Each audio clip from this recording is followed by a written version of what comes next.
nggak ada niatan, nggak ada kepikiran untuk keluar dari Kristus, Pak. Padahal belum masuk surga ya. belum masuk.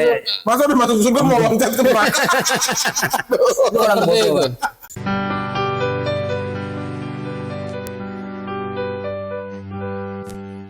Keselamatan itu adalah sentral segala pengajaran yang ada di dalam Alkitab.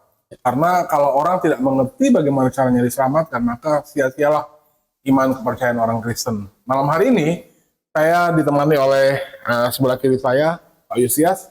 Selamat malam, Pak Yusias. Selamat malam juga, Pak Riko. Ya, apa kabar? Puji Tuhan, malam ini baik. Puji Tuhan, tetap semangat, Pak Yusias. Amin. Di sebelah kanan saya ada narasumber kita, Gembala Kurnia. Selamat malam, Pak Kurnia. Ya, selamat malam, Pak Riko. Baik, kabar baik ya, Pak? Baik. Di nama Tuhan, kita langsung saja ke pertanyaannya, Pak Kurnia, supaya kita menghemat waktu. Satu pertanyaan yang saya mau angkat kali ini adalah tentang fenomena bahasa roh. Ya. Fenomena bahasa roh ini, menurut saya ini penting sekali untuk saya mau kupas pada malam hari ini, karena memang di beberapa gereja bahkan fenomena berbahasa roh ini bisa berbeda-beda, Pak. Penampakannya, kedengarannya, cara pelafalan yang bahkan, dan masing-masing gereja yang melakukan bahasa roh ini, yang percaya tentang bahasa roh ini, mereka justru beranggapan seperti seolah-olah kalau orang lain tidak berbahasa roh, maka orang itu sama dengan belum diselamatkan. Kenapa mereka memiliki paham seperti itu? Mereka meyakini bahwa saat orang percaya kepada Yesus Kristus, maka kan pasti ada Roh Kudus. Iya. Nah, Roh Kudus itulah yang memberikan garansi kepada orang percaya bahwa ada Roh Tuhan yang di dalam dirinya, memberikan materai, memberikan materai. Jadi saat orang menerima Roh Kudus, saat orang penuh dengan Roh Kudus, maka yang namanya Roh Kudus kan ada bahasanya. Nah, maka keluarlah bahasa roh, dan itu mereka lakukan seringkali saat mungkin mereka berdoa, menyembah Tuhan, memuji Tuhan bahkan, atau bahkan terkadang saya sering mendengar hamba Tuhan yang sedang berkhotbah pun terkadang suka keluar itu bahasa roh, Pak. Jadi menurut Alkitab, saya masih penasaran dengan fenomena bahasa roh. Apakah fenomena bahasa roh ini benar bahwa kalau orang tidak punya bahasa roh atau bahasa lidah, berarti orang itu belum diselamatkan? Dan bagaimana pekerjaan Roh Kudus kekinian saat di mana Alkitab sudah selesai ditulis? Ya, mungkin gini ya, yang dimaksud Pak Riko mungkin begini. Jadi orang yang sudah dimenteraikan Roh Kudus harus ada tanda gitu ya. Iya, gitu ya. Iya, betul. Nah, tanda orang sudah menerima Roh Kudus adalah berbahasa roh. Iya. Yang dimaksud Pak Riko begitu. Iya, penuh dengan Roh Kudus adalah berbahasa roh. Jadi kalau belum penuh, berarti belum kalau belum berbahasa roh dia belum penuh dengan belum Roh Kudus. penuh. Oh, belum penuh. Kira-kira begitulah. Atau mungkin ya nanti Pak Kurni bisa jelaskan sesuai dengan Alkitab. Ya, jadi baik. Kalau bahasa roh itu dianggap tanda untuk orang yang menerima Roh Kudus, ya tanda orang sudah selamat, begitu. Artinya semua orang ini harus punya yang sudah selamat kan gitu. Namanya kan tanda, gitu. Jadi kalau nggak punya berarti belum selamat. Iya. Kalau diartikan seperti itu tidak tepat, gitu. Kenapa tidak tepat, Pak? Begini, nomor satu, fenomena atau kata bahasa roh di dalam Alkitab kita ini di Alkitab terjemahan baru yang kedua, yang sekarang ya, yang sekarang ini sudah diperbaiki terjemahannya, gitu. Jadi bahasa roh, kata-kata bahasa roh itu udah diganti dengan bahasa lidah. Alasannya apa? Ya, itu terjemahan yang tepat, gitu. Itu yang lebih tepat, gitu. Berarti yang LAI yang pertama itu sebetulnya terjemahannya salah gitu, Pak. Ya. Jadi apa bedanya kata bahasa roh dengan bahasa lidah itu? Ya, kalau bahasa roh itu kan konotasinya jadinya ada roh itu yang ngomong kan, gitu. Oke. Nah, kalau bahasa lidah itu adalah memang ya bahasa kan pakai dengan lidah kan. Maksudnya bahasa manusia. Bahasa manusia yang bisa dimengerti. bahasa manusia yang beredar di muka bumi ini. Kan kalau lihat contoh di hari Pentakosta itu, rasul-rasul kan berbahasa lidah. Gitu. Tetapi orang Yahudi yang pada hari itu dari mana-mana begitu datang ke Yerusalem begitu, mereka menangkapnya gitu. Paulus itu, rasul-rasul itu berbahasa bahasa mereka yang waktu di perantauan itu. Gitu. Jadi orang Partia gitu datang, orang Media datang, gitu kan, orang Arab datang. Nah, mereka mendengarnya rasul-rasul itu berbahasa di tempat mereka sedang merantau. Gitu. Artinya apa? Bahasa yang mereka dengar itu adalah bahasa yang ada grammarnya, Ada strukturnya ya, Pak. Ada kata bahasanya lah, Pak, ya. ada strukturnya kan begitu, ada kata kerjanya, mereka tahu gitu. Nah, tetapi rasul-rasul yang berbahasa lidah itu kan bukan orang yang berbahasa Arab, begitu. Oh, maksudnya Pak Gembala ini maksudnya adalah ada orang Israel mungkin yang sedang merantau di tanah, kita bilang di tanah apa nih, kita bilang di Kalau Roma lah gitu ya. pulang ke Karena rasul-rasul ini dengar mereka pakai bahasa Latin gitu. Ya. Jadi mereka dengarnya rasul-rasul itu berbahasa Latin di tempat mereka merantau itu. Begitu. Bukan bahasa orang yang seperti kita yang sekarang dengar ini gitu ya. secara Gitu. sendal lemah itu. Ya, jadinya sebenarnya itu adalah bahasa, ya kan, bahasa. Nah, jadi begini, bahasa lidah ini itu tidak semuanya orang dapat, gitu. Tidak semuanya yang dapat. Gitu. Waktu Rasul Paulus menginjili Lydia di Kisah Para Rasul kan, Lydia selamat, kemudian percaya, memberi diri dibaptis. Nggak ada catatan Lydia bukan berbahasa lidah. Karena dia percaya. Padahal dia percaya. Gitu. Ya. Kepala penjara di Filipi, gitu. Dan dia dan sekeluarganya tidak ada catatan dia itu kan berbahasa lidah. Jadi memang bahasa lidah itu adalah satu karunia, gitu. Karunia. Jadi tidak semua orang mendapatkan. Karunia apa? Karunia yang berhubungan sebenarnya dengan pewahyuan. Kalau kita baca di 1 Korintus 12, 1 Korintus 12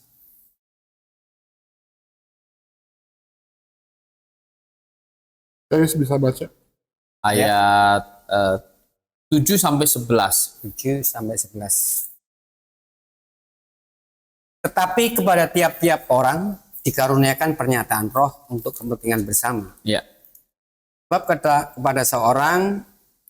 kepada yang seorang roh memberikan karunia untuk berkata-kata dengan hikmat. Dan kepada yang lain roh yang sama memberikan karunia berkata-kata dengan pengetahuan.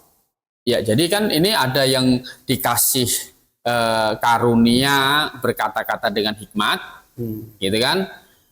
Dan kepada yang lain, jadi kan tidak seragam, tidak semuanya dapat nih, beda-beda nih di dalam jemaat ini. Nah, coba lanjut kepada yang seorang roh yang sama memberikan iman, dan kepada yang lain ia memberikan karunia untuk menyembuhkan.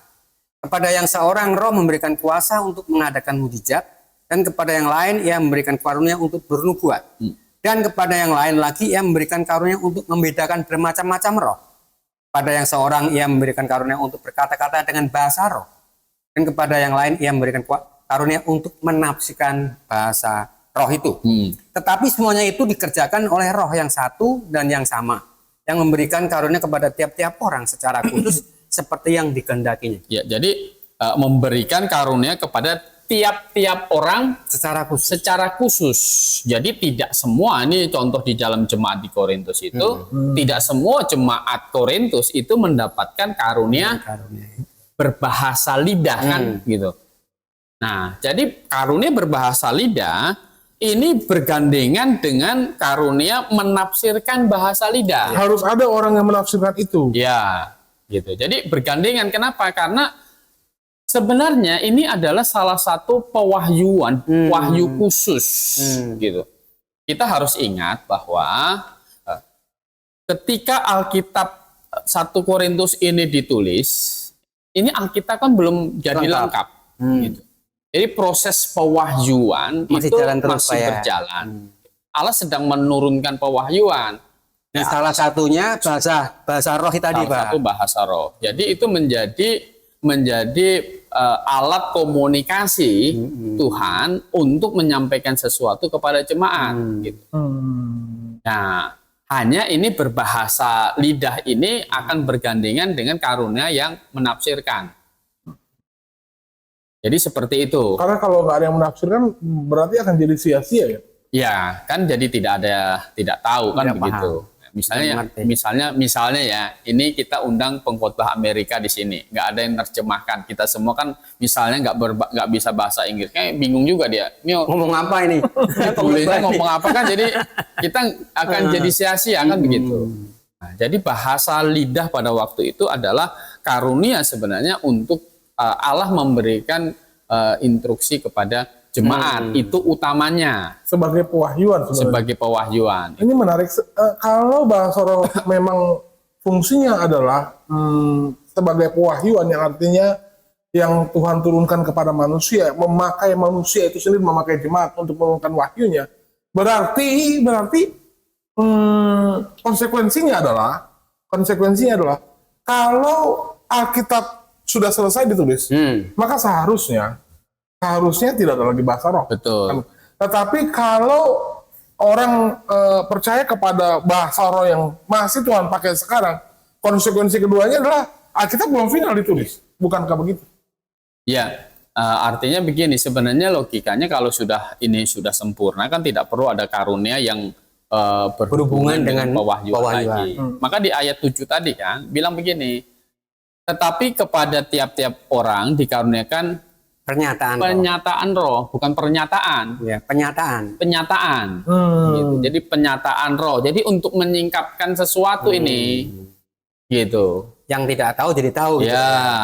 untuk kepentingan bersama bisa bayangkan, gitu kan. Rasul Paulus kan di Korintus kan tidak terlalu lama, satu tahun 6 bulan, gitu kan. Nah setelah Paulus pergi dari kota Korintus, kan jemaat kan sudah berdiri. Iya. Mereka bahan untuk mengajar jemaat apa? Kan gitu. Nah, jadi diperlukan tambahan karunia untuk bisa mengatur jemaat yang ada itu, begitu. Ya kalau orang kan harus dapat karunia ini untuk memberitahu, oh ya kita datang berkumpul ke jemaat, maunya kehendak Tuhan gimana, kan gitu. Nah seperti itu.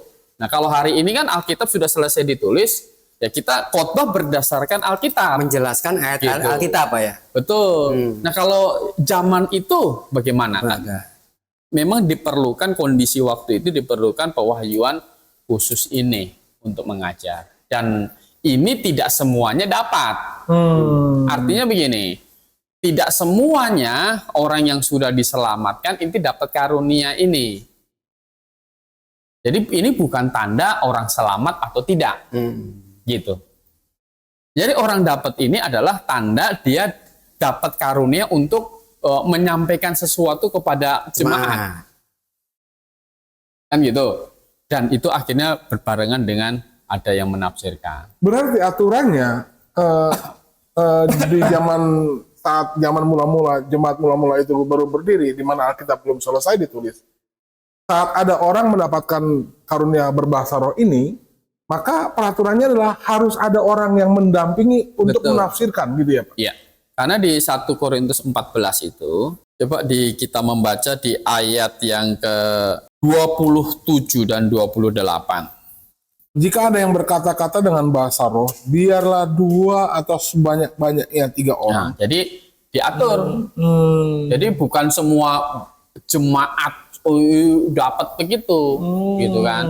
Ngomong bahasa lidah begitu semua tidak.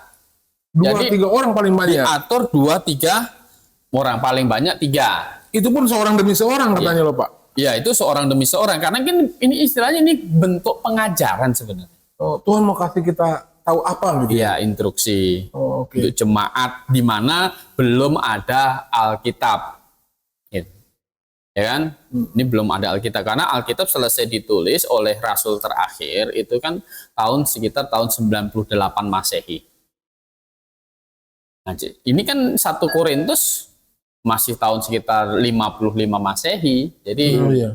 proses pewahyuan masih jalan. Coba dilanjutkan. Ya.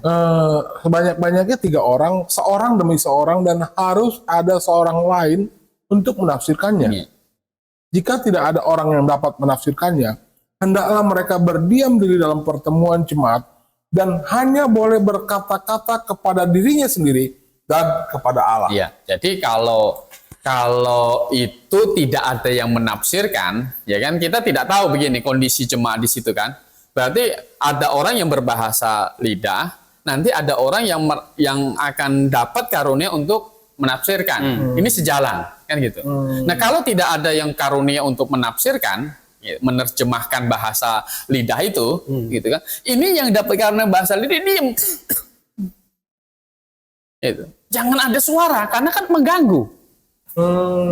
Pertemuan jemaat kan harus berlangsung dengan sopan dan teratur. Bagaimana dia ngomong sendiri yang ada bunyinya tetapi orang lain kan tidak tahu, gitu kan? Jadi kacau, begitu. Jadi ini karunia berbahasa lidah itu satu paket dengan ada orang yang karunia untuk menafsirkan juga. Kayak gini Pak Kurnia, kadang-kadang banyak di dalam Kristen itu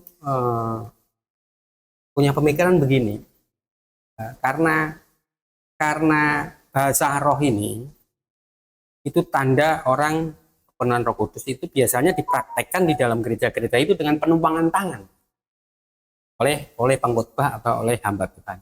Nah, itu biasanya dia mengutip di Kisah Para Rasul ayat 19.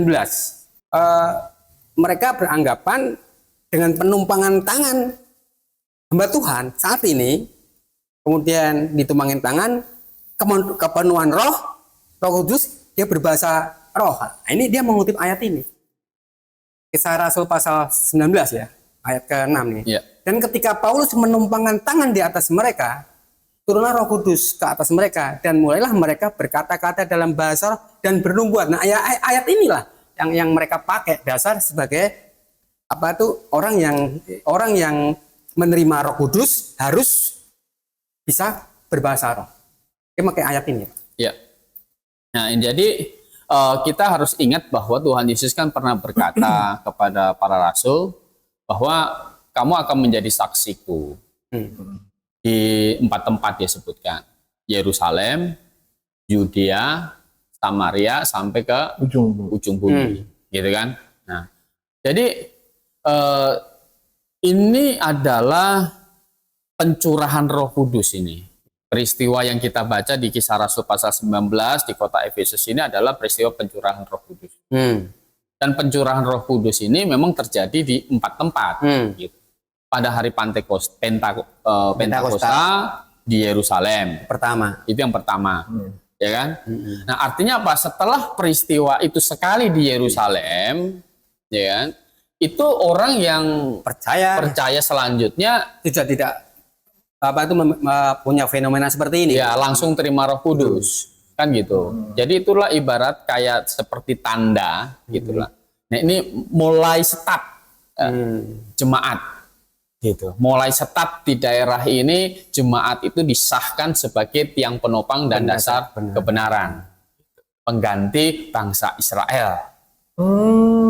Peranannya bangsa Israel kan udah ditunda. Nah, sekarang disahkan ini, sekarang tiang penopang dan dasar kebenaran jemaat di Yerusalem. Bisa mendengar legalisir dari Tuhan ya. Betul, gitu.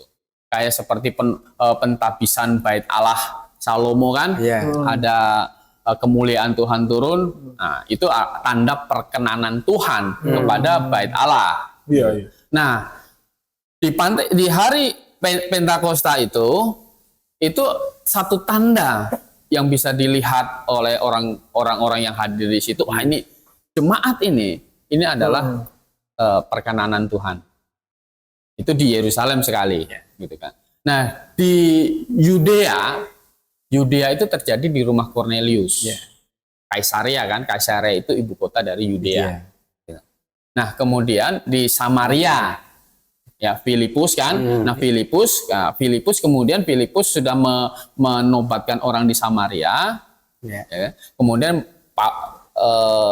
Petrus datang kasih penumpangan tangan di situ juga. Nah, terjadi. Artinya apa? Setelah itu terjadi, berarti sudah tidak ada lagi orang bertobat percaya langsung terima Roh Kudus gitu. Tidak ada lagi fenomena dengan berbahasa roh. Ya, nggak ada karunia. Maksudnya nggak ada fenomena muncul lagi begitu ketika orang menjadi percaya. Jadi otomatis sudah terima Roh Kudus tanpa ada fenomena-fenomena.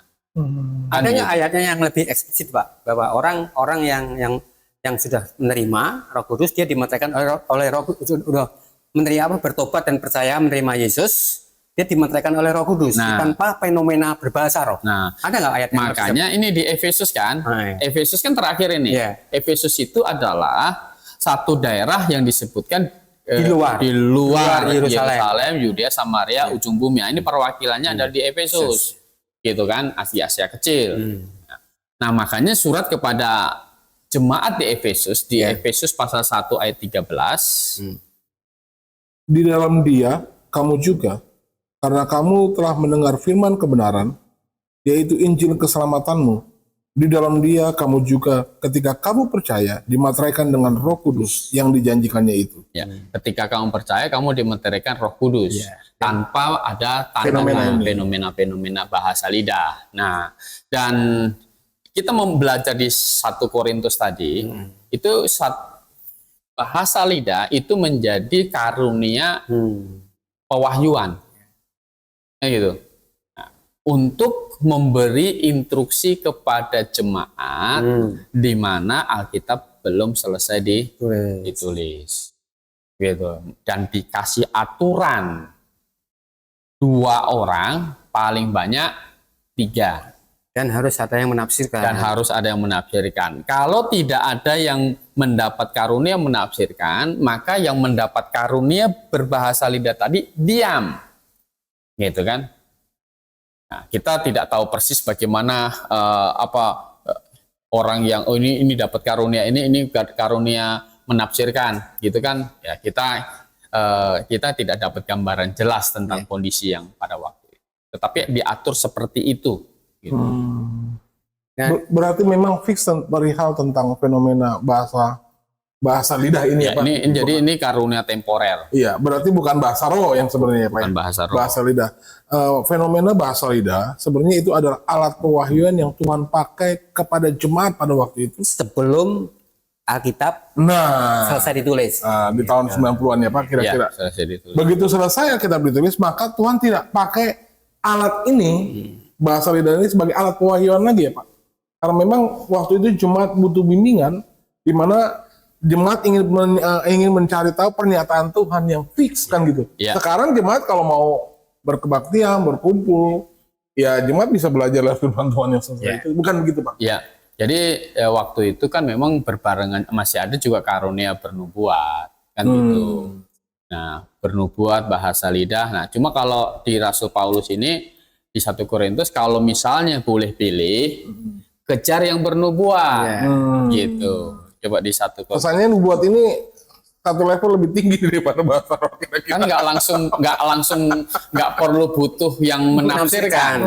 Karena bernubuat langsung ya, Pak. Langsung. Iya. Begitu. Di 1 Korintus pasal 14 22 ya. Pak Yus. Ayat 39 ya. 39. Karena itu saudara-saudaraku, usahakanlah dirimu untuk memperoleh karunia untuk bernubuat. Dan janganlah melarang orang yang berkata-kata dengan bahasa lidah, bahasa roh. Jadi usahakan dirimu, kan gitu. Ya kalau mau minta, itu kan karunia kan sesuatu yang diminta. Ya. Tuhan yang Roh Kudus yang beri untuk penyataan roh kan gitu. itu cari memperoleh karunia untuk apa? Pernubuat aja. Gitu. Langsung orang tahu gitu kan. Nggak perlu ditafsirkan. Nggak perlu ditafsirkan lagi. Ayat 40, tetapi segala sesuatu harus berlangsung dengan sopan dan teratur. Jadi ada pada waktu itu saja ada aturan begitu. Iya. Begitu. Itu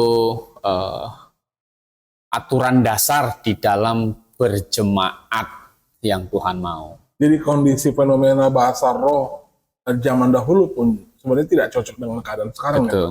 Ya? Di mana hampir semua jemaat itu serempak semua berbahasa lidah gitu, yang tanpa satu orang pun tahu makna dari omongan mereka itu apa. Yeah. Berbeda dengan yang sejarah Alkitab catat bahwa setiap bahasa lidah yang disampaikan Tuhan melalui jemaat harus ada yang mengartikan. Karena itu adalah salah satu bentuk pewahyuan yang Tuhan pakai. Yang harus bisa dimengerti. Iya. Lanjut Pak Yus. Oke. Nah, seperti kita tahu Pak, bahwa keselamatan ini kan, Alkitab mengajarkan bahwa keselamatan ini adalah kasih karunia. Ya kan? Tapi banyak di dalam kita sendiri, di dalam lingkup kekristenan itu masih meyakini bahwa perbuatan manusia itu ikut andil di dalam keselamatan. Jadi tidak sepenuhnya itu kasih karunia. Jadi biasanya dia mengutip di Wahyu pasal 12, Wahyu pasal 20 ayat 21.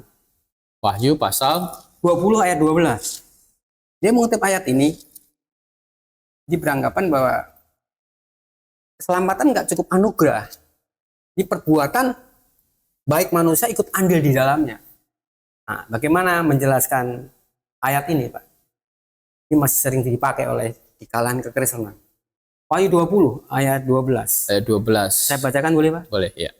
Dan aku melihat orang-orang mati besar dan kecil berdiri di depan tahta itu, lalu dibuka semua kitab dan dibuka juga sebuah kitab lain, yaitu kitab kehidupan.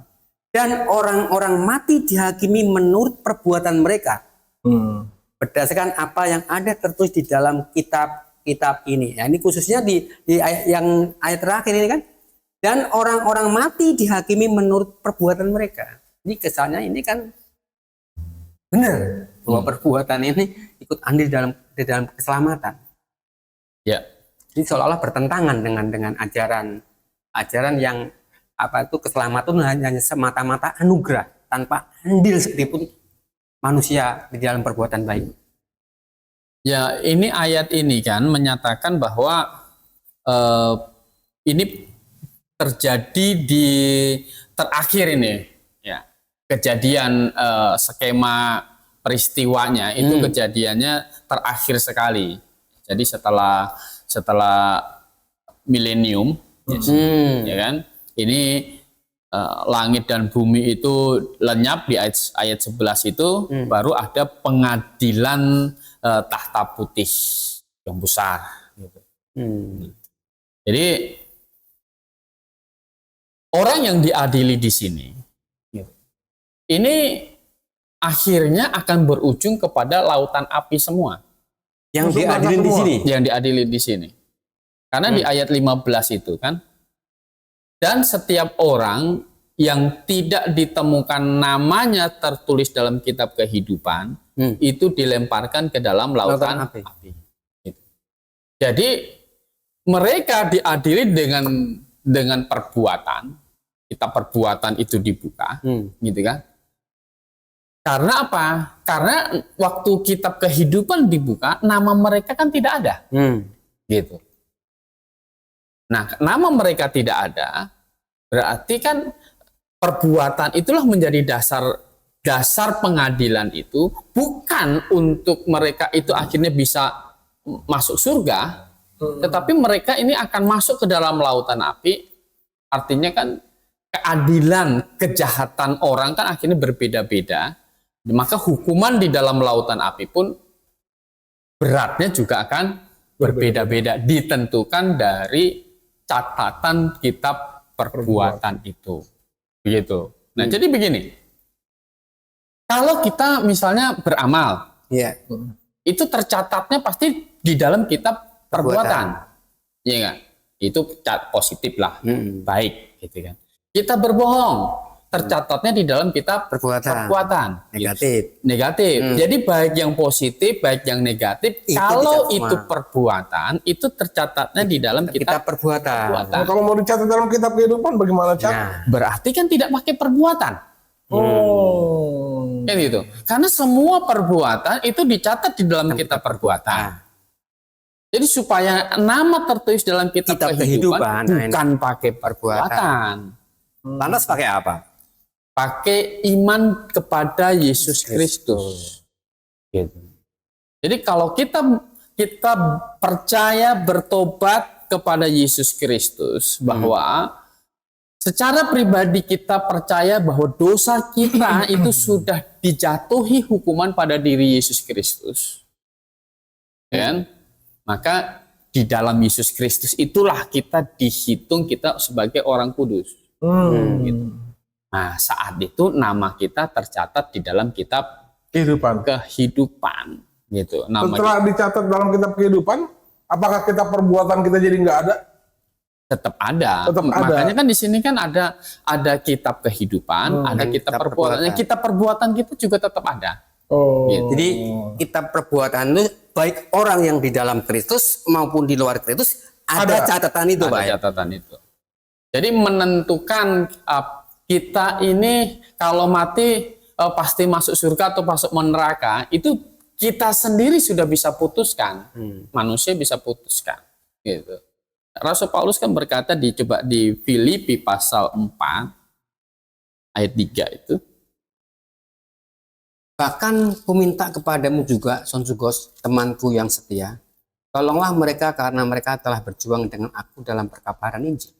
Bersama-sama dengan Clement dan kawan-kawanku sekerja yang lain yang nama-namanya tercantum dalam kitab kehidupan. Ya, jadi ini teman-teman Rasul Paulus ini kan namanya sudah tercantum kan?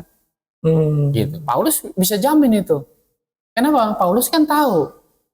Ini teman-temannya adalah teman-teman yang sudah sungguh-sungguh percaya dan bertobat kepada Yesus Kristus.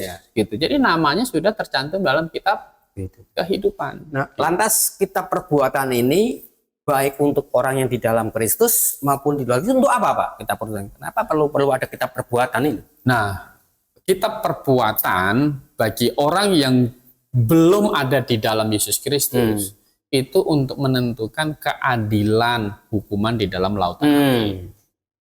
Berarti hukuman di lautan api ini berbeda-beda, Pak? Berbeda-beda. Kan sesuai dengan catatan dalam kitab perbuatan. Demikian juga di surga. Nah, bagi kita yang sudah di dalam Yesus, maka catatan kitab perbuatan kita itu akan membedakan upah di surga.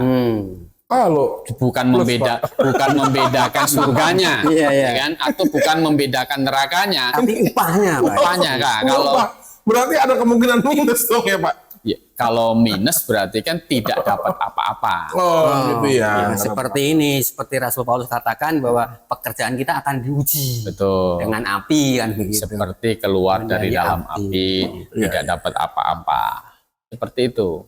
Tapi masih banyak, Pak, masih banyak. Jadi artinya mesti jelas di sini adalah untuk nama tertulis dalam kitab kehidupan tidak pakai perbuatan, gitu. Karena semua perbuatan apapun itu positif negatif itu hanya akan membuat tertulis di dalam kitab perbuatan. Tidak andil di dalam keselamatan. Tidak akan bisa menyelamatkan. Gitu. Tapi masih ada, Pak, masih ada orang beranggapan bahwa perbuatan itu ikut andil di dalam keselamatan. Masih banyak ayat yang mengatakan demikian, Pak. Mana? Ya di Roma pasal 2, Pak.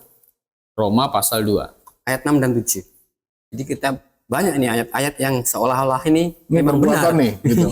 memang benar bahwa perbuatan ikut andil dalam keselamatan. Iya, berarti Tuhan akan membalas setiap orang menurut perbuatannya. Yaitu hidup kekal kepada mereka yang dengan tekun berbuat baik dan bertekun berbuat baik, mencari kemuliaan, kehormatan dan ketidakbinasaan. Jadi tentu ayat 6 ini tidak boleh dipisahkan dari ayat-ayat yang lain.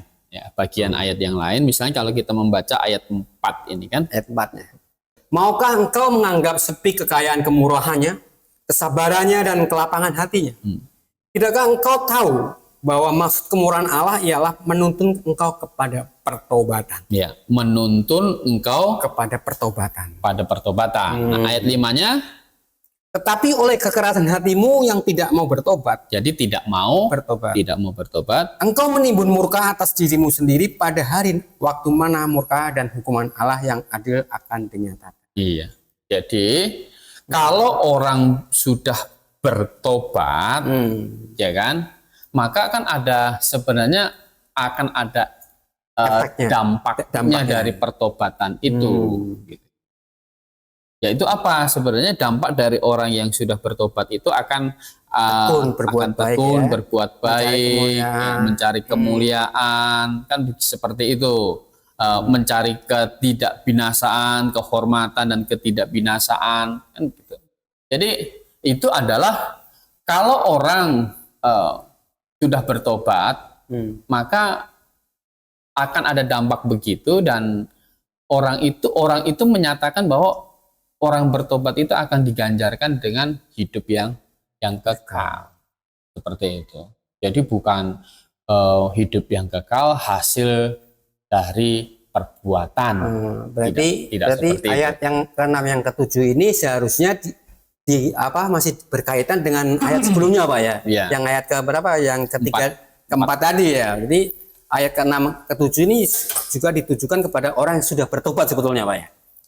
Ya, jadi orang yang bertobat akan seperti itu, dan orang yang seperti itu akan diganjarkan dengan kehidupan yang kekal. Tapi saya ingin coba lagi menguji tentang keselamatan yang lagi-lagi menurut Alkitab ini bukanlah dari hasil perbuatan, tetapi lewat iman percaya.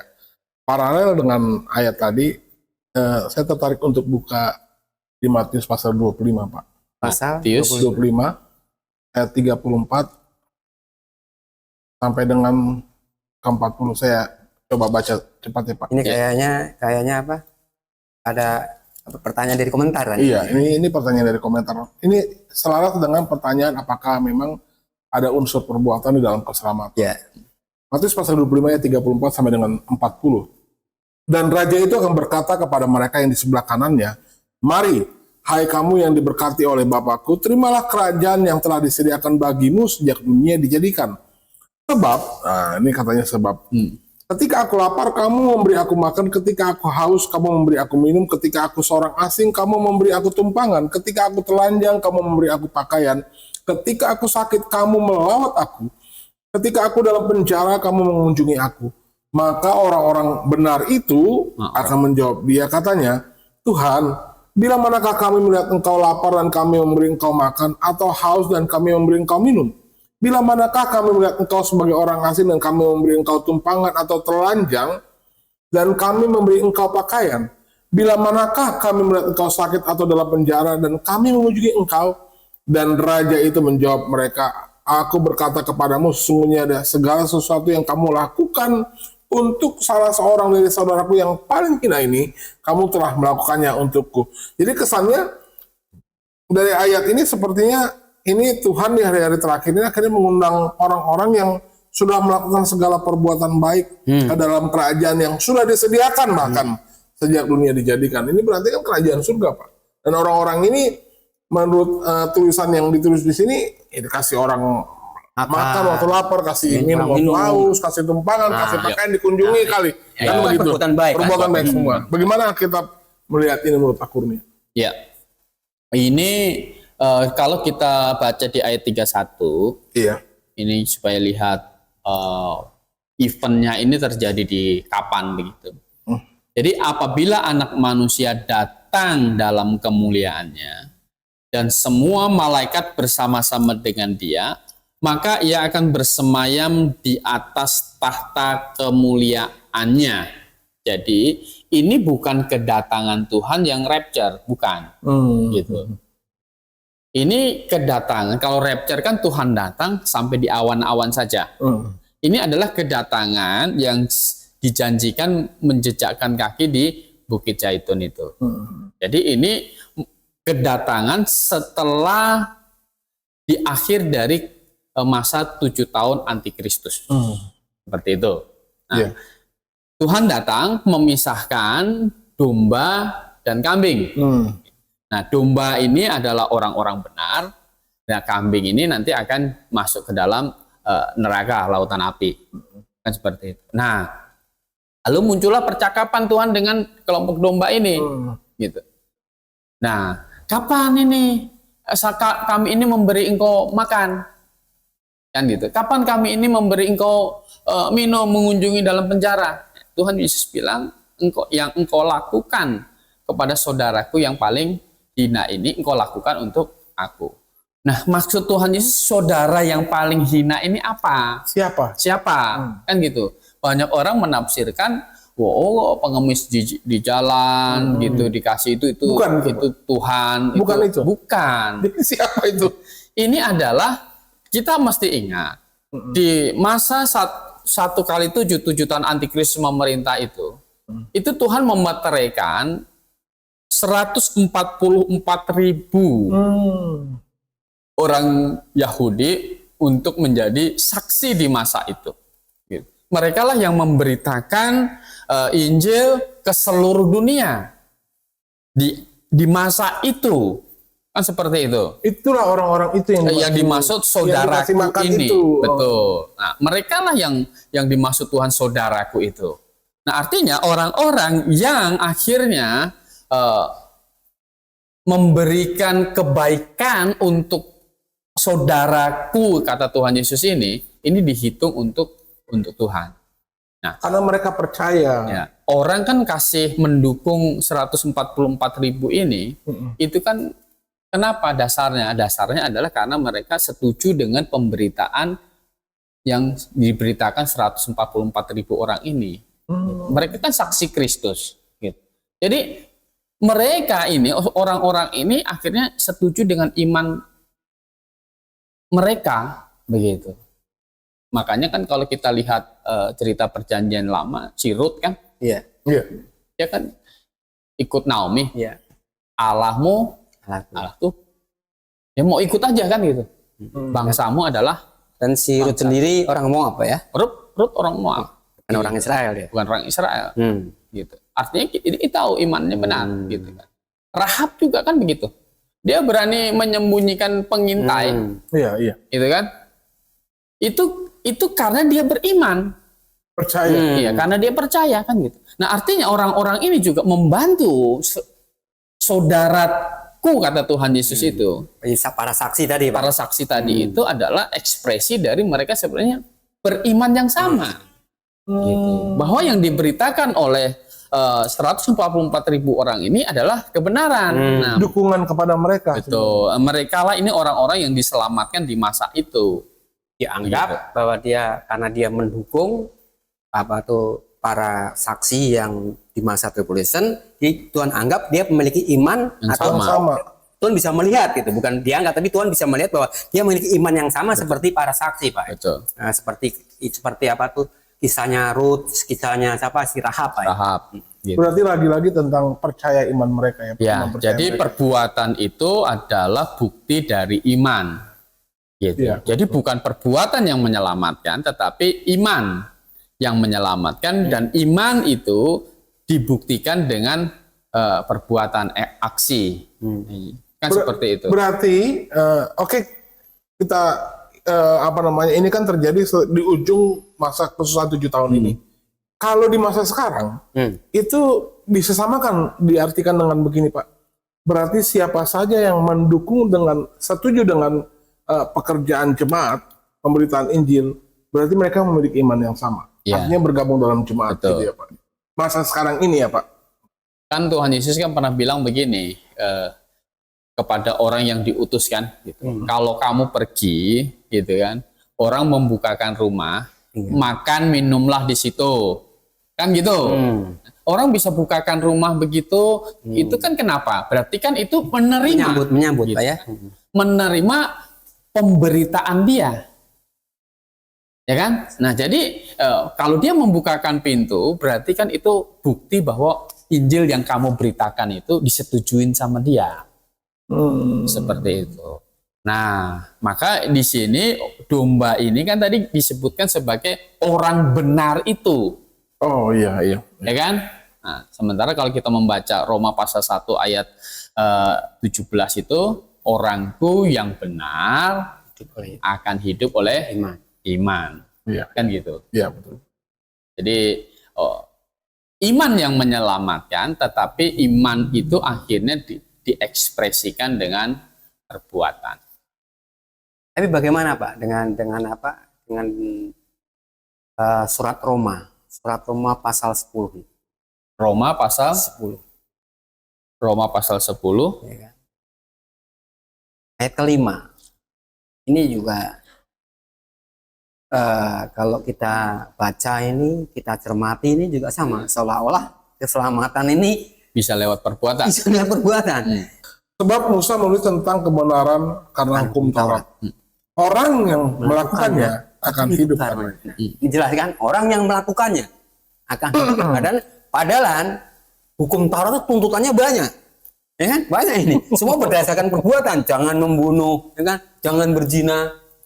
Kasihlah sesama manusia, ya kan? Hormati orang tuamu, kan gitu. Ya. Berarti kalau dilakukan semuanya nggak ada dosa nih ya? Jangan kuduskanlah hari Sabat. Kan semua perilaku semua. Nah, tapi perlu dicatat juga sebenarnya konsep melakukan Taurat itu harus dengan sempurna, Pak. Karena kalau nggak lakukan dengan sempurna ada cacat dihukum juga kan gitu.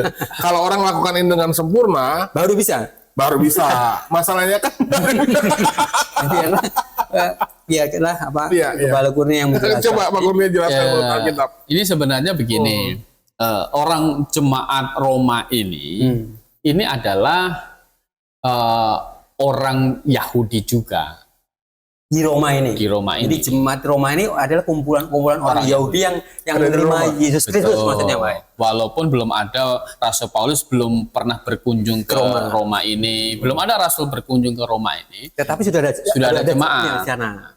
Itu kan karena peristiwa yang hari Yerusalem itu, Pentakosta itu, kan begitu. Nah, orang yang tadi ceritakan datang ke Roma sebagai orang Yahudi, kenapa dari Roma datang ke Yerusalem? Karena kan hari Pentakosta itu termasuk hari raya besar orang Yahudi yang harus datang, harus dirayakan, kan gitu, harus datangi ke Yerusalem, gitu kan. Jadi ada hari raya Paskah, Pondok Daun, dan hari raya Pentakosta harus datang. Mereka datang ini, kan begitu. Nah, ketika mereka ini datang ke situ kan, berarti kan mereka itu kan termasuk melakukan hukum Taurat. Iya, betul. Ya kan? Mereka termasuk melakukan hukum Taurat. Nah, sebenarnya begini, ya. Rasul Paulus di sini kan mau menjelaskan bahwa hukum Taurat itu kan sudah digenapkan pada diri Kristus. Itu di ayat 4-nya itu kan. Sebab Kristus adalah kegenapan hukum Taurat. Sehingga kebenaran diperoleh tiap-tiap orang yang percaya. Artinya apa? Melakukan hukum Taurat, ya kan? Melakukan hukum Taurat itu adalah ekspresi dari sebenarnya nanti kita akan percaya kepada Yesus. Iman ke depan, Pak, iman ke depan, begitu. Nah, karena kalau di Roma pasal 10 ayat yang kelima ini sebenarnya adalah kutipan dari Imamat pasal 18. Gitu. Saya bacakan boleh, Pak? Imamat 18 ayat 5, Pak. Ayat 5. Sesungguhnya kamu harus berpegang pada ketetapanku dan peraturanku. Orang yang melakukannya akan hidup karena akulah Tuhan. Ya, jadi begini, konteks di dalam Imamat pasal 18 ini adalah pesannya adalah nanti kalau kamu masuk ke tanah Kanaan, kan gitu. Kamu dipesan-pesan sama Tuhan, kamu jangan melakukan apa yang dilakukan oleh orang Kanaan. Yang mau didudukin tadi, gitu. Pak, ya. Atau kamu jangan melakukan juga orang seperti orang Mesir yang negerinya dulu kamu diami di sana itu, yang kamu tinggalkan begitu. Seperti itu. Karena kalau mereka melakukan seperti orang Kanaan atau melakukan seperti orang Mesir, kejijikan bagi Tuhan. Kejijikan bagi Tuhan. Itu karena mereka mempersembahkan manusia. Iya, itu kan namanya kan kemurtatan. Iya. Kan gitu. Nah, jadi maksudnya Tuhan, kalau kamu melakukan nurut eh, tidak melakukan yang seperti di orang Kanaan atau orang Mesir, kamu akan hidup. Maksudnya apa? Kamu adalah melakukan perintah Tuhan. Nah, sementara hukum Taurat itu adalah melambangkan peristiwa yang akan terjadi di depan, begitu. Yaitu pengorbanan Yesus Kristus di atas kayu salib. Nah, sekali lagi nih Pak, Jadi sebentar, jadi orang di Perjanjian Lama pun sebenarnya melakukan hukum Taurat itu melakukan dengan iman. Iman yang ke depan. Iman kepada Yesus Kristus juga. Nah, sekarang kan sudah datang nih. Kan gitu. Maka Kristus adalah kegenapan dari hukum Taurat. Nah, sudah datang. Gitu. Jadi ini jawaban untuk orang Roma. Kalau ada hari raya Pentakosta lagi, itu nggak harus kamu datang ke Yerusalem lagi. Kan gitu. Sekarang kan jemaat itu sudah berbeda dengan Judaisme. Kan begitu. Jadi jemaat Kristus, pengikut Kristus, orang Kristen ini berbeda dengan Judaisme gitu. Nah, wajar kalau orang-orang Roma pada waktu itu ada pergumulan, ini masih perlu melakukan tidak. Karena mereka masih menganggap mereka masih tetap perlu pegang Taurat itu. Iya, mereka kan orang-orang Yahudi seperti itu. Nah, maka Rasul Paulus ini menjelaskan bahwa sebenarnya itu sudah digenapkan pada Kristus. Gitu. Nah, jadi ini kan lagi-lagi tentang keselamatan. Saya tertarik tadi Pak Kurnia kutip tentang kebiasaan orang-orang yang ada di tanah Kanaan sebelum orang Israel datang ke tempat itu, tentang mempersembahkan anak-anak mereka sebagai dewa. Ya, ke dewa-dewa mereka. Saya jadi saya jadi ingat dengan tudingan dari di luar dari kekristenan yang menuding seperti ini. Nah, orang Kristen marah tuh dengan dosanya orang-orang Moab, orang-orang Amori, orang-orang Amalek yang ada di situ. Mempersembahkan anaknya, kan gitu. Menyembelih anaknya, kan gitu. Untuk dewa-dewanya. Untuk dewa-dewanya. Bagi Tuhan kamu itu bahkan dianggap kejian, kan gitu. Nah, kamu baca dong, Taurat itu kan sebenarnya yang dipersembahkan itu adalah semuanya adalah hewan. Nggak pernah korbankan manusia, kan gitu. Semuanya adalah hewan. Nah, kenapa di Perjanjian Baru malah Yesus datang dikorbankan kan gitu. Ini kan jadi bertentangan. Jadi yang tadinya Tuhan ngambek gara-gara dosanya orang Amori, tapi Tuhan melakukan dosa yang sama kan gitu. Jadi sepertinya pengorbanan Yesus Kristus itu sepadan dengan, atau sama dengan agama pagan gitu loh Pak. Yang mempersembahkan anak-anak. Iya, bagaimana Alkitab menjelaskan pergeseran antara korban yang dilambangkan lewat binatang akhirnya digenapkan lewat pengorbanan Kristus sendiri. Manusia. Bukan hanya manusia, Allah sendiri. Allah yang menjadi manusia. Bagaimana kita bisa menjelaskan itu?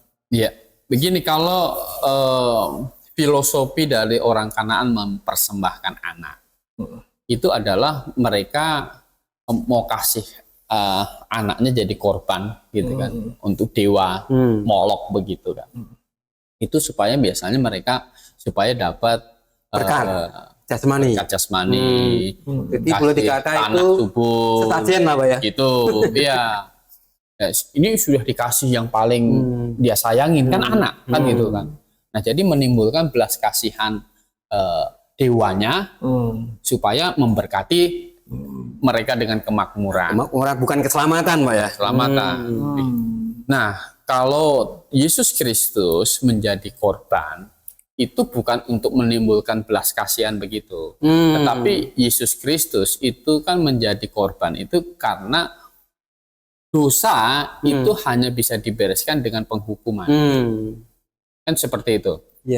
Itu Alkitab kan berkata bahwa semua manusia itu sudah berdosa.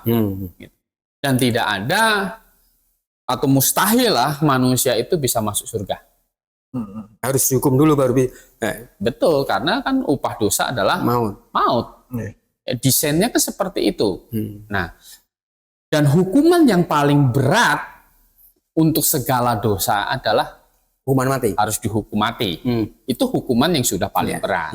Kan gitu. Dan dilakukan oleh dunia sekuler Pak ya. Betul. Nah, jalan keselamatan yang Allah berikan untuk manusia adalah dengan menebus dosa manusia. Dan Yesus Kristus yang melakukannya, yaitu Yesus Kristus dijatuhi hukuman yang paling berat, yaitu kematian. Seperti itu. Jadi beda. Yesus Kristus itu untuk menebus dosa, karena upah dosa kan adalah maut. Gitu. Jadi perbedaannya kalau orang-orang Kanaan, orang-orang Amori mempersembahkan anak-anaknya itu karena mereka supaya ada belas kasihan dari dewa-dewanya, supaya dapat berkat jasmani. Tetapi kalau Yesus Kristus ya dikorbankan, menerima hukuman di atas kayu salib itu untuk menggantikan kita dihukum. Betul. Jadi perbedaannya jelas ini. Iya. Dan kalau di dalam perjanjian lama itu kan domba. Disimbolkan domba. Disimbolkan domba korban. Kenapa itu domba kok disebut korban? Domba korban. Karena kan dombanya kan nggak ngerti apa-apa, Pak. Disembelih, ya kan? Karena dosa yang membawa. Gitu. Jadi domba itu nggak punya salah. Tapi disembelih, maka disebut domba korban. Nah, domba korban ini adalah simbol atau gambaran dari Yesus Kristus. Gitu. Makanya Yohanes Pembaptis bilang, inilah dia anak domba Allah yang menghapus dosa dunia. Jadi posisi Yesus Kristus itu menjadi korban itu di atas kayu salib itu adalah menanggung hukuman dosa, gitu, yang paling berat, yaitu kematian. Jadi ini Pak Riko, jadi tidak tepat kalau di luar sana menganggap bahwa Yesus Kristus dikorbankan di kayu salib menerima hukuman dosa manusia itu agama pagan. Filosofinya jauh berbeda. Ya memang saudara, Anda yang mendengarkan siaran podcast ini, mungkin Anda bisa mempelajari apa yang Alkitab ajarkan. Mungkin Anda bisa bandingkan dengan kitab-kitab lain yang mereka ajarkan. Kekristenan mengajarkan tentang cara masuk surga hanya ada satu jalannya, yaitu lewat percaya dan bertobat. Percaya yang bagaimana? Percaya bahwa Yesus menanggung hukuman dosa seisi dunia. Dosa saya, dosa Pak Gembala Kurnia, dosa Pak Yus, dosa saudara. Dan bertobat artinya setelah Anda menyesal bahwa akibat dosa-dosa Anda, maka Tuhan mati menggantikan hukumannya, maka Anda harus mau menggantikan bagaimana Yesus hidup di dalam dunia ini. Jadi seperti itulah transaksi rohani saat orang percaya dan bertobat. Jadi Anda perlu catat ini, bahwa keselamatan tidak bisa didapat lewat perbuatan. Perbuatan sebaik apapun itu tidak bisa menghasilkan keselamatan. Itu hanya dicatat. Tetapi kalau Anda ingin selamat, maka Anda perlu memastikan nama Anda dicatat dalam kitab kehidupan dengan cara percaya dan bertobat. Amin. Gitu. Tetapi bagaimana dengan perbuatan? Setelah selamat, apakah Anda bisa seenak-enaknya berbuat dosa waktu itu? Tidak. Justru setelah selamat, Anda harus hidup seperti Kristus hidup di tengah-tengah dunia ini. Berbuat baik demi nama Tuhan. Begitu ya Pak Yus, ini masih ada satu lagi, Pak. Masih satu lagi ini sepertinya pertanyaan yang di dalam komentar. Oke. Iblis itu kan berasal dari malaikat. Malaikat yang membangkang. Akhirnya malaikat berbuat dosa. Kemudian malaikat jatuhkan atau diturunkan ke bumi. Nah, ini ada pertanyaan begini. Nanti kalau orang yang sudah di dalam Kristus mati ada di surga. Begitu. Di dalam surga ini apakah manusia masih bisa berbuat dosa? Sama kayak malaikat. Ini pertanyaan titipan dari komentar ini, Pak. Ya. Sekarang begini, itu kan malaikat sudah jatuh, ya kan? Sudah jatuh, akhirnya disebut iblis atau setan. Setelah rombongan Lucifer ini jatuh, ya kan? Kira-kira ada nggak kloter kedua malaikat jatuh? Tidak ada, Pak. Menurut catatan Alkitab nggak ada. Nggak ada. Nggak ada. Ya kan? Tidak ada. Kenapa tidak ada? Ya kan? Karena kan mereka belajar. Gitu. Setelah jatuh ke dalam dosa, ujungnya akan kemana? Kan begitu. Ujungnya akan kemana? Akan ke neraka, kan begitu. Berarti boleh kita katakan harusnya manusia yang sudah berada di surga, sudah bertobat menerima Yesus ada di surga, dia harus belajar dari malaikat yang membangkang, betul Pak ya? Itu sudah otomatis. Gitu. Itu sudah otomatis karena kan kita di dunia ini kan tahu nih. Iya. Tapi wait, Pak, Karena sebentar. begini. Kehendak bebasnya masih ada nggak itu? Gimana? Kehendak Ya, bebasnya kehendak bebas masih ada, tetapi kan kehendak bebas. Kita sekarang ini kan juga masih kehendak bebas. di surga juga. Di Masih surga ada. juga. Tetapi sekarang ini saja nih, gitu kan. Kehendak bebas kita karena kita tahu kalau kita tidak percaya dan bertobat kepada Yesus Kristus, atau kita tidak tetap setia kepada Yesus Kristus, kita pasti masuk neraka. Maka kan kita hari ini saja sudah tetap memilih Yesus Kristus apapun yang terjadi. Iya. Padahal belum di surga. Padahal ya, belum belum di di surga. Kita harus tetap setia Pak ya. Iya, kan begitu. Gimana? Iya, iya. Emang ada rencana mau Ini masuk neraka? logikanya. Ini logikanya. Jadi di dunia ini saja kita nggak ada niatan nggak kita. ada kepikiran untuk keluar dari Kristus Pak ya. Padahal belum masuk surga ya. belum masuk Iya, surga. Masa udah masuk surga mau loncat ke neraka? Orang Seperti bodoh. itu. Ya, makanya kan kita ini sebenarnya kita ini kan kalau berdosa itu jatuh ke dalam dosa. Kita tidak ingin berdosa. Karena kita orang lahir baru yang sudah percaya dan bertobat kepada Tuhan Yesus, kita kan jatuh ke dalam dosa karena kita masih tinggal di dalam daging. Kan begitu? Sebenarnya kan kita kalau di gereja kan nggak mau ngantuk kan? Harusnya. Ya nggak? Betul Pak. Waktu dengerin khotbah itu hati kita itu nggak mau ngantuk. Harusnya semangat Pak ya. Tetapi kalau tadi malam begadang, gitu kan? Ini Mbak Kurnia ngomong ngantuk karena saya lagi makanya bahaya 12 Nah jadinya itu masalahnya karena tinggal di daging. Seperti itu, tinggal di daging. Ya nanti kita di dalam surga sudah tidak memakai Tidak ini. tinggal di dalam daging. Jadi sudah nggak ada yang gues-gues untuk kita berbuat dosa. Karena hati kita memang sebenarnya di dunia ini hati kita kan tidak mau. Iya. Iya. Kan seperti Tapi kehendak bebas masih tetap ada. tetap masih ada, tetapi kita akan pakai kehendak bebas untuk memilih, Hal yang positif, Pak. memuji Tuhan, memilih Tuhan. Kita tidak akan memakai untuk memilih, dan tidak ada orang yang di surga memakai kehendak bebasnya untuk memilih berdosa lagi, memberontak lagi. Itu kita kan sudah belajar karena dosa ini kan kita susah, Sakit ya. sakit, gitu kan. Kita jadi tua, Iya. gitu kan. Cari rezeki susah ya. Baik, saudara, memang obrolan-obrolan tentang keselamatan ini menarik sekali. Karena memang ada banyak case atau kasus yang perlu dipecahkan. Karena ada banyak orang yang mungkin saja bertanya tentang pertanyaan yang barusan kami kupas malam hari ini. Saya tetap berharap dan berdoa bahwa Anda bisa menyimak video ini dengan baik, memetik pelajaran yang barusan kita bahas tadi, dan saya berharap Anda bisa menemukan kebenaran di dalamnya. Kalau mungkin di benak Anda ada pertanyaan-pertanyaan, kami dengan senang hati akan merespon. Anda bisa tulis di kolom komentar. Kalau Anda mungkin memiliki masukan, saran yang positif yang bisa membangun channel ini ke depannya, karena memang channel ini bertujuan untuk memang pemberitaan Injil, di mana orang bisa mendengarkan kabar berita Injil yang murni, yang tanpa ditambah, tanpa dikurang. Sesuai Alkitab. Iya, berita yang menyelamatkan umat manusia. Baik, ujilah segala sesuatu dan peganglah yang baik. Selamat malam, dan sebelumnya kita tutup dalam doa. Saya minta Pak Yesus untuk Oke, dalam doa. kita berdoa. Bapa dalam surga, kami sungguh berterima kasih.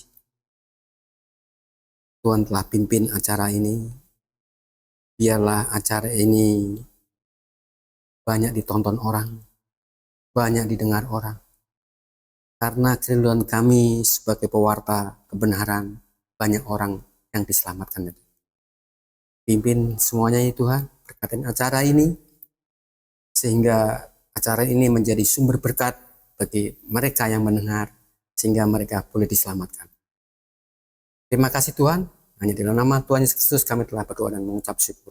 Amin. Amin. Baik, terima kasih Pak Gembala Kurnia. Ya, baik. Selamat malam. Terima kasih Pak Yus. Selamat Oke, malam. sama malam. Akhirnya salam Maranatha. Maranatha. Maranatha.